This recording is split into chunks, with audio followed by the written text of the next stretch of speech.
everyone, it's Sandy, and today I'm going to be reviewing and discussing my new favorite book that I've read so far this year, and it is History is All You Left Me by Adam Silvera. A majority of this video will be spoiler free, and at the end I will jump into a discussion spoilery section. I will definitely let you guys know before I do that so you know when to exit out of the video, but for now, if you haven't read this book yet, you can still keep watching. This is my first read of 2017, and I'm off to a fantastic start by already giving a book a 5-star rating. This is an Own Voices book following Griffin, whose ex-boyfriend Theo has passed away in a drowning accident. Throughout this book, he is grieving Theo's death, and he also struggles with his worsening OCD. My favorite thing about this book is the author's writing. I read More Happy Than Not last year, and I also really enjoyed it, and I love the author's writing so much. Within the first page, the author has managed to include the title of this book into the text, and it was done beautifully. The title, History is All You Left Me, is such a fitting and perfect title for this book, and once you read it, you will definitely see why.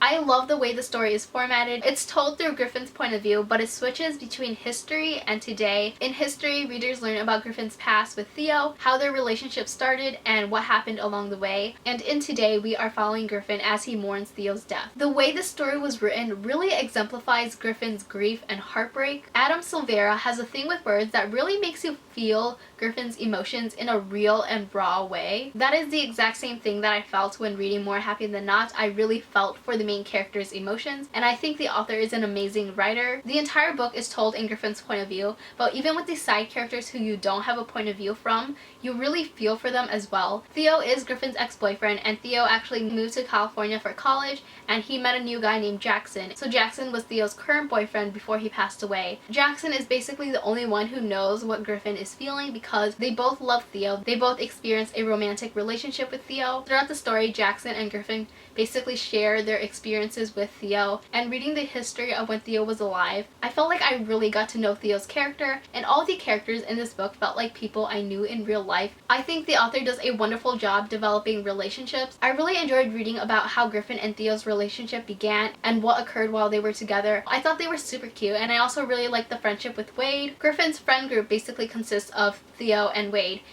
is kind of like a third wheel since Griffin and Theo were in a relationship. I really love Wade's character. In the Today's chapter, there are some tension between Griffin and Wade, and you don't really know why, because in history you're reading about how great their friendship is, and so you're just kind of left figuring that out throughout the rest of the book. Every time when Wade would approach Griffin trying to talk to him and Griffin would push him away, my heart was just breaking for Wade. I really liked that when Griffin would think about Theo, it was written in a way as if Griffin was talking to Theo because he would refer to him as you. I just think the book was beautifully written, and all the different scenes that were incorporated and woven into the books were done at such perfect moments. Silvera's writing will definitely make you feel all the feels. Like I said earlier, this is an Own Voices book, and if you don't know what Own Voices mean, it basically means that the main character in a book belongs in a marginalized group that the author also belongs in. For example, in this book, Griffin is gay and has OCD, and the author of this book is also gay and has OCD. On Twitter, the author mentions that Griffin's OCD is 100% based on his own experience. So I really love the representation of sexuality and mental health in this book. I read a majority of this book while I was on the train and the bus traveling to and from work, so I had to control my emotions, and it was very difficult. My eyes got a little bit watery reading this book, and I had to control myself so I wouldn't start sobbing in front of everyone. That would definitely be very embarrassing. I was definitely very close to crying. I feel like if I just read this book while I was at home, I would definitely be sobbing my eyes out. If you've read this book, please let me know your thoughts below. I would love to talk more about this book in the comments, and if you haven't read this book yet, please go pick it up. It's wonderful, it's beautiful, it's heartbreaking. This is a book that will definitely stick with me. If you couldn't tell, I gave it a 5 out of 5 stars. Now I'm going to be jumping into the spoiler section of this review video, so if you haven't read this book yet, you should exit out of this video or else you will be spoiled. So spoilers in 3,